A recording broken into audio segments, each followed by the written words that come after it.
हाँ तो सुनाओ तब, क्या समस्या सुनाओ। समस्या ये है कि हम बाहर जा नहीं सकते, जाते हैं काम लगता है लेकिन घर से प्रॉब्लम आ जाती है आने के लिए, तो बाहर की नौकरी छूट जाती है। एक बार सैमसंग कंपनी में भी परमानेंट होने वाला था कि घर पर काम लेके आ गए, फिर मारुति सुजुकी हुई, तो बाहर जा नहीं सकते हैं। घर पे कुछ समझ में नहीं आ रहा क्या करें। जैसे गाँव का जो होता है ना कि सबका काम सब किसी को कहते हैं, वो हमको कहते हैं, हम मतलब मना भी नहीं कर पाते हैं। तो बहुत उलझन में हम पड़े हुए हैं कि क्या करें। दुकान खोलने का विचार बन रहा है, गाजीपुर को कहीं काम भी नहीं मिल रहा है। और नौकरी अगर करोगे तो नौकरी में तो सरकारी नौकरी यदि है तब तो आदमी थोड़ा ठीक ठाक सम्मानजनक धन कमा लेता है और आराम से कमा लेता है, बिना दबाव के जी लेता है। इसके अलावा अगर प्राइवेट में जाओगे तो फिर जो बड़े पद में है प्राइवेट में वे भी कमा लेते हैं, लेकिन बिल्कुल जो छोटे पदों पर जो लोग रहते हैं तो मतलब कि 5,000 से लेकर के 20,000 तक जो काम कर रहे हैं वे तो परेशानी में ही रहते हैं, बहुत आर्थिक तंगी उनको बनी रहती है। तो तुम्हारी शिक्षा दीक्षा अगर ज़्यादा नहीं है, इस योग्य नहीं हो तो कि बड़े स्तर का वहाँ काम मिल सके, तब तो छोटी नौकरी प्राइवेट में करना, अपने समय को ख़त्म करना है बस। तो वो ठीक नहीं रहेगा हमारी समझ में। अब इसके बाद काम करने की बात, ये सर्विस का है। सर्विस तुम्हारी सरकारी नौकरी है नहीं, प्राइवेट में तुम बड़े पद पर जा नहीं सकते, छोटे पद पर काम करके कोई फायदा होगा नहीं। छोटे पद पर फायदा तब हो सकता है कि जब तुम वहाँ ऐसा काम करो जो तुम्हारा टेक्निकल कुछ हुनर वहाँ तुम प्राप्त कर लो और उसी को तुम अपग्रेड कर सको, इतना कि फिर तुम धीरे धीरे उसमें इंजीनियरिंग लेवल पर पहुँच जाओ, टेक्निकल क्षेत्र में अगर उसमें रहे तुम तब। या अगर तुम उसमें मार्केटिंग में रहे और मार्केटिंग की कला तुम विकसित कर लिए और बेचने में सफल हो तो धीरे धीरे वहाँ पर भी तुमको महत्व मिलने लगेगा और अच्छे पद पर तुम चले जाओगे, अच्छी कमाई कर लोगे। अगर वे लोग अपने कंपनी के भीतर तुमको ऐसे भी नहीं रखे तो भी तुम मार्केटिंग करके उसमें बढ़िया कमाई कर सकते हो। लेकिन अगर किसी सामान को बेच सकते हो तब, जिसमें और बोलना होता है हम बोल ही नहीं पाते हैं। अगर नहीं बेच सकते हो हाँ तो फिर तो दिक्कत हो जाएगी उसमें। अब इसके बाद जो है उसमें, लेकिन कैसे भी हो बिजनेस में अगर तुम उतरोगे, बिजनेस अगर पैसे ज़्यादा कमाने हैं तो आदमी को बिजनेस ही करना चाहिए, उसके अलावा कोई उपाय नहीं होता ज़्यादा पैसे कमाने का। परंतु बिजनेस में तो जैसे अभी जितेंद्र बहुत बता रहा था ना कि बहुत लोग दुकान खोल लिए। लोग सोचते हैं दुकान खोल लेना बिजनेस है, ऐसा नहीं है। बिजनेस के नियम के हिसाब से कुछ भी आप करेंगे ना तो वो बिजनेस है। आप अगर खेती भी कर रहे हैं और वो बिजनेस के नियम के तहत कर रहे हैं तो वो बिजनेस है।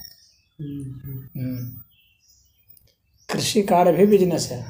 अगर आप कोई पशुपालन कर रहे हैं, चाहे पक्षी पालन कर रहे हैं या मत्स्य पालन कर रहे हैं, वह भी बिजनेस है। अगर बिजनेस के नियम के हिसाब से है तो, अगर बिजनेस के नियम के हिसाब से नहीं है तो फिर वह बिजनेस नहीं है और उसमें आप असफल कहलाएंगे थोड़े ही दिनों में। बहुत लोग दुकान खोलते हैं तो फिर बैठ जाते हैं, उनकी पूंजी टूट जाती है। हाँ, लोग सामान ले लेके उधार ले करके अंदर बढ़ा देते हैं। जो सीधे साधे लोग होते हैं हाँ, और जो ज़्यादा सामाजिक होते हैं उनको तो और जल्दी बैठा देते हैं सब। हाँ, तो घर की जो पूंजी थोड़ी सी जो बची हुई है उसको भी लोग ले लेंगे। तो बिजनेस अगर करना है तो बिजनेस के नियम के हिसाब से ही करना होगा। तुम अपने हिसाब से नहीं कर सकते उसे, यानी अपनी जो तुम्हारी प्रवृत्ति है, अपना जो तुम्हारा भाव है, उसके हिसाब से तो बिजनेस नहीं चलेगा, बिजनेस तो अपने ही हिसाब से चलेगा। तो इसीलिए बिजनेस यदि करने का सोचे हो तो तुमको अपने उस व्यक्तित्व में बदलाव लाना ही पड़ेगा, अन्यथा तुम बिजनेस में असफल ही हो। बिजनेस तुमको बाहर निकाल देगा, आउट कर देगा। वहाँ जो बिजनेस के लिए कुपात्र है वो नहीं टिक सकता ज़्यादा समय तक। तुम समाज में अच्छे आदमी हो सकते हो, उसको बिजनेस से कोई लेना देना नहीं। बिजनेस को तो इससे लेना देना है कि बिजनेस के नियम के हिसाब से ये चल रहा है कि नहीं चल रहा है। समाज में अच्छे आदमी तो वो होते हैं ना जो सबको बांट दे। हाँ लो भाई, तो हाँ बहुत अच्छा आदमी है, देखिए कितना दे रहा है, फ्री में दे रहा है, सबको दे रहा है, आधे दाम पर दे रहा है, सबको दे रहा है, तो अच्छा आदमी तो वो है। तो बिजनेस आपको अच्छे आदमी नहीं बनाता है। बिजनेस आपको अच्छा आदमी बनाने के लिए नहीं है, बिजनेस आपको मनी वाला बनाने के लिए है, पैसे वाला व्यक्ति बनाने के लिए बिजनेस है। इसका अर्थ यह कतई नहीं है कि वहाँ आपको बेईमानी करनी है, इसका अर्थ यह नहीं है। इसका अर्थ यह है कि आपको कोई ठग ना पाए, आपको इतना चतुर होना पड़ेगा। इतना आपको कम से कम चतुराई आपको अपने में इतनी विकसित करनी है कि आपको कोई नहीं चूना लगा पाए। आपको चूना लगाने की जरूरत नहीं है, क्योंकि आप चूना अगर लगाते हो तो फिर आप ठग की कैटेगरी में आ जाएंगे, फिर बिजनेसमैन नहीं है। वास्तविक बिजनेसमैन चूना नहीं लगाता कभी भी, फिर तो वो ठग की कैटेगरी में चला जाएगा, वो पूंजी बिजनेस हो जाएगा। वो बिजनेस वास्तविक बिजनेस नहीं है, उसकी आयु नहीं होगी लंबी, वो कई पीढ़ियों को वो नहीं दे पाएगा, इसलिए वो ब्रांड कभी नहीं बनेगा। बिजनेस में ब्रांड वही बनता है, बड़े बड़े ब्रांड सुनते हैं ना, टाटा है, बिरला है, अंबानी है, मोदी है, जिंदल है, जो ठगते नहीं हैं। नहीं, वो बिजनेस के नियम के हिसाब से चलते हैं, इसीलिए पीढ़ी दर पीढ़ी उनकी बिजनेस चलती है, इसलिए वो ब्रांड होते हैं। और जो ठगते हैं वो थोड़े देर कुछ दिन चलेगी कंपनी, पता चलेगा आप कंपनी बदल गई, भाग गई कंपनी, फिर वो दूसरी कंपनी के रूप में आ गए। ये सब ठग लोग होते हैं, इनकी लंबी आयु नहीं होती है। इनका यही काम होता है कि हर समय नई नई कंपनी बनाते रहो और नए नए तरीके से लोगों को ठगते रहो, इनका ये काम होता है। इसमें कभी पकड़ाते हैं, कभी मारे जाते हैं, कभी लतियाए जाते हैं, कभी जेल जाते हैं, कभी मुकदमा चलता है, हाँ कभी विदेश भागते हैं, फिर विदेश से उधर भागते हैं। इसी तरह इनका जीवन भाग दौड़ और आपाधापी में ख़त्म हो जाता है। इनको समझ में नहीं आता है कि हमने पैसे कमाए कि हमने सब गंवाए। इनको अपने जीवन में ये समझ में नहीं आता है। तो बिजनेस का कभी भी अर्थ यह नहीं है कि वह ठगी है, इतना समझ लेना। लेकिन बिजनेस का अर्थ यह जरूर है कि कोई आपको नहीं ठग सके। आपको इतना स्मार्ट होना पड़ेगा कि आपको कोई नहीं ठग सके। तो ठगी के जितने जितने तरीके हैं वे सब आपको जानने होंगे। भले आप ना ठगते हो, लेकिन आपको मालूम है कि इन्हीं तरीकों से ठगा जा सकता है। मैं भले नहीं ठगूँ, लेकिन मुझे तो कोई ठग सकता है। तो उन तरीकों को जब मैं जानूंगा तो मैं बिजनेस में सफल हो जाऊंगा। बिजनेस में आपकी मान मर्यादा का वहाँ मतलब नहीं है, वहाँ तो बिजनेस का लॉ लागू होगा। आप कहेंगे अरे तो हमारे जान पहचान के आदमी है, तो चलो जो जो मांगते हैं सब दे दो। तब तो अगर आपका ये फार्मूला हो जाएगा ना, तो आपको भट्ठा बैठाने के लिए कितने लोग आपसे जान पहचान कर लेंगे। सामान लेने के लिए जब उनको पता चलेगा कि ये खूब जान पहचान हिल मिल वाला जो हो जाता है उसको ये दे देता है इसी तरह से, तो फिर बहुत लोग हो जाएंगे।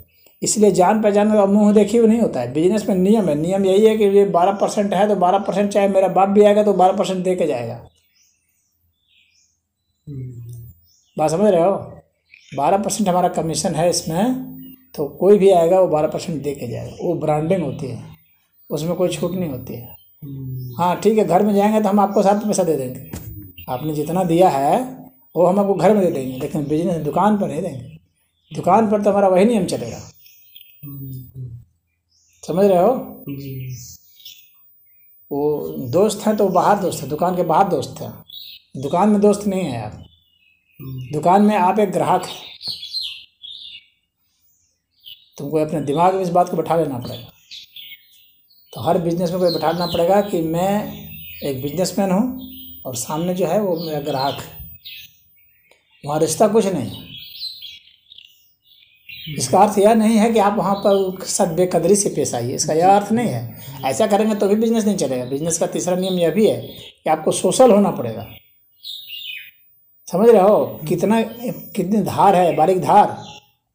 आपको सोशल भी होना पड़ेगा।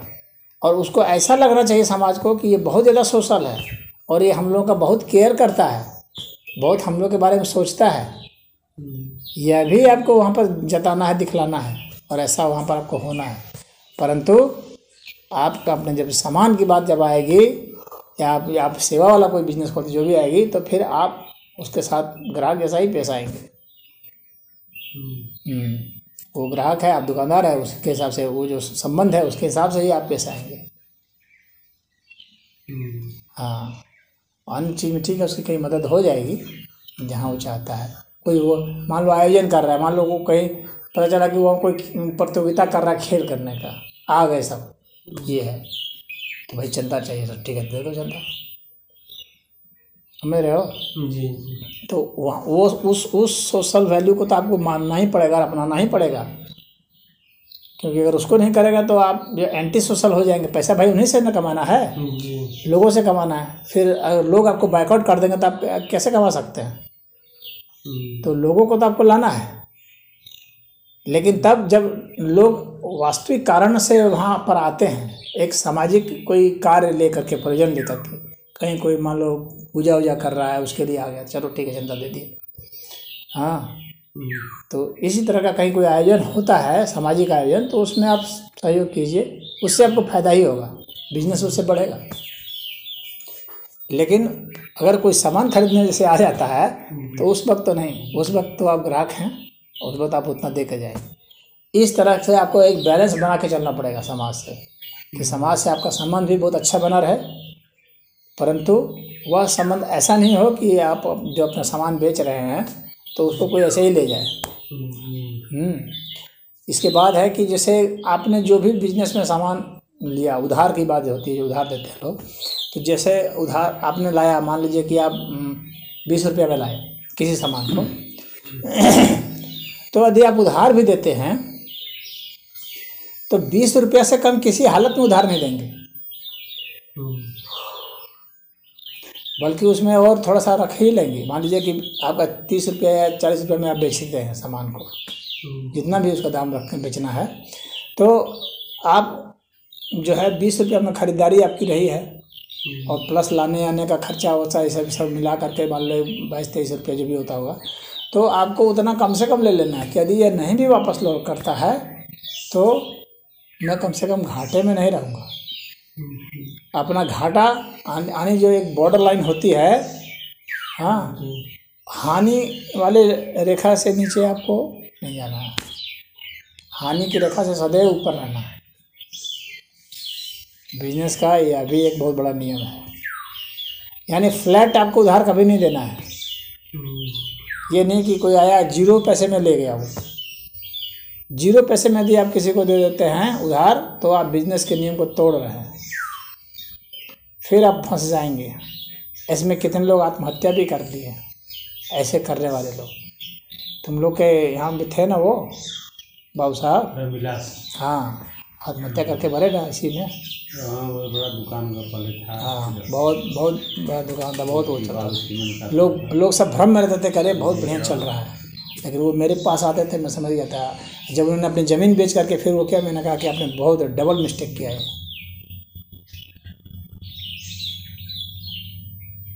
वो तो कोई भी वाहवाही करके उधार मांगेगा, आप दे देंगे तो नहीं चलेगा।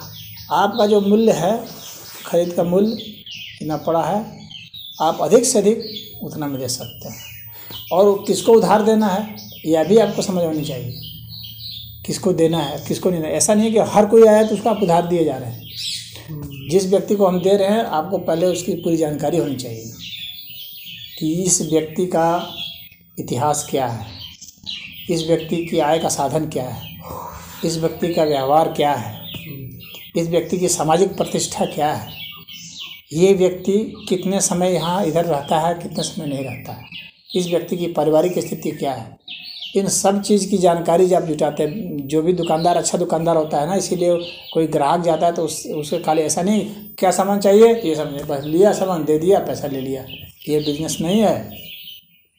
आपको उससे संबंध विकसित करना पड़ेगा, आपको उससे बात करनी चाहिए कुछ, ये अब क्या करते हैं क्या नहीं करते हैं, समझ रहे हैं, ताकि आपको उसके विषय में पूरा आइडिया लगने लगे। और इतना ही नहीं कि उसके अगल बगल के विषय में और भी जो लोग हैं पूछना चाहिए कि वो फलनवा क्या करते हैं, ढिकनवा क्या करते हैं, कितना कमाते हैं, क्या कौन सा काम करते हैं, सब पता लगाता रहता है एक बिजनेसमैन। उसको पूरी जानकारी हो जाती है क्षेत्र भर की, जो उसके ग्राहक हो सकते हैं और हो सकते हैं, कि किसकी कितनी आमदनी है और किसकी कितनी समाज में प्रतिष्ठा है, कौन क्या कर रहा है। क्योंकि आदमी अपनी आय के हिसाब से और अपने प्रतिष्ठा के हिसाब से और अपने व्यवहार के हिसाब से ही न किसी आपको देगा। जो पैसा वो लिया है, जो पैसा उधार आपने उसको दिया है, वो तभी वो देगा, अन्यथा वो नहीं देगा। बिना जानकारी के ही आप उधार बांटने लगेंगे तो फिर आप डुबा रहे हैं अपना पैसा। मुंह पर मीठा मीठा कोई भी बोल करके ले लेगा, उसके बाद आपका दुकान ही छोड़ देगा। दुकान की कौन कमी है यहाँ, दूसरी दुकान में आपको दर्शन ही नहीं देगा। तो इस तरह से उधार नहीं बांटा जाता है। पूरी उसका बायोडाटा आपके पास चाहिए हर चीज़ का। जब आप कंफर्म हो जाते हैं तब उधार देते हैं, और तब भी उधार कितना देते हैं, जितना आपकी बाउंड्री लाइन है। लॉस वाली जो बाउंड्री लाइन है, उस बाउंड्री लाइन से नीचे कभी नहीं जाना है, सदैव वहाँ पर रहना है या उससे ऊपर रहना है। अगर उसके एकदम नीचे बिल्कुल जीरो पर आप दे दिए तो फिर आप फंस सकते हैं।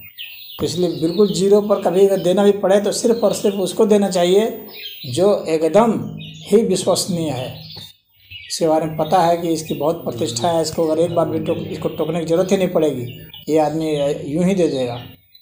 कितने लोग ऐसे होते हैं ना, जिसका किसी का 50 रुपया रखे तो वो बेचैन हो जाते हैं, सोचते हैं कि जल्दी दे देंगे तो पता नहीं कब टोक देगा। वो नहीं चाहता कि हमारे कहीं टोका टकी हो। तो वैसे लोग को दे देने से कोई बात नहीं है। वैसे लोगों को तो दुकानदार कहते रहते हैं, ले जाइए ना, ले जाइए ना, ये ले जाइए, ये ले जाइए, अरे देते रहिएगा, इसमें क्या है। हाँ, ये देते रहिएगा, क्या है, क्योंकि वो जानता है कि ये नहीं रखेगा। और जो लोग वो रखने वाले हैं, जरा उसको कहे तो कि देते रहिएगा, तो कहेगा कि हाँ दो, पूरा दुकानें ले जाते हैं घर। हम ही गए चिराग के दुकान पर, तो देखिए हमारा कितना खाता में, अगले भी कहाँ में 3000 अभी लीजिए, अभी कहाँ पैसा हुआ 3000 कह रहा है कि कुछ नहीं है खाता में, 3000 लिखा हुआ है, कभी अभी कहाँ पैसा हुआ है, अभी कभी 3000 है। उसको पता है हाँ कि मतलब मिल जाएगा, इससे मिलेगा। तो उसने उसका अध्ययन कर लिया है। जब अध्ययन कर लेगा दुकानदार तो वो सफल हो जाता है। उसको पता है कि इसको मैं 3000 क्या 30,000 भी दूंगा ना तो ये पैसा आ जाएगा, उसको मालूम है। उतना वो टेस्ट कर लेता है।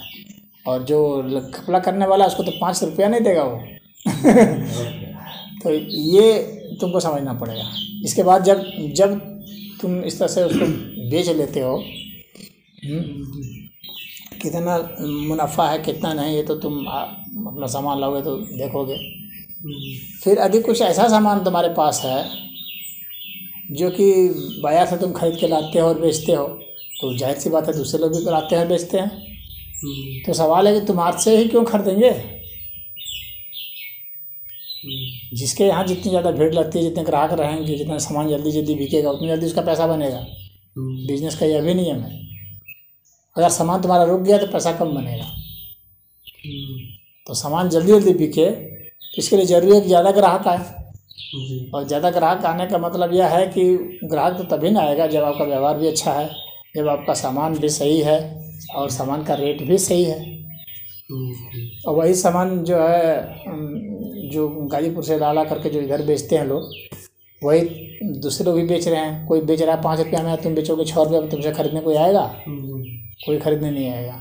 उल्टे और एक तुम्हारे पर टैग भी लगा देगा, अरे वो तो बहुत ठग है, वो तो देखो इतना लेता है, इतना दिन बिक रहा है, ये इतना ले रहा है।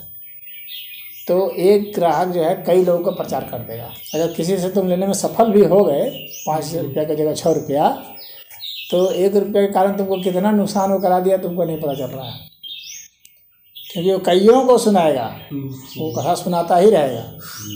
हाँ कि वो ऐसा किया था, जहाँ मिलेगा, जहाँ बात होगी वही बोल देगा वो। क्योंकि लोग किसी की निंदा करने में ज़्यादा परिश्रम करते हैं। तारीफ के लिए तो थोड़ा समय लेते हैं, लेकिन निंदा में तो थोड़ा भी समय नहीं लगता। तो सेकंड भी नहीं लगेगा, वहाँ से निकलेगा तुरंत कहा गया, अरे ये तो बहुत बड़े ठग है, हम तो लेकर फंस गए। क्या हुआ था, ऐसे ऐसे हुआ। तो इसीलिए तुमको प्रतियोगिता भी करनी पड़ेगी कि अन्य लोग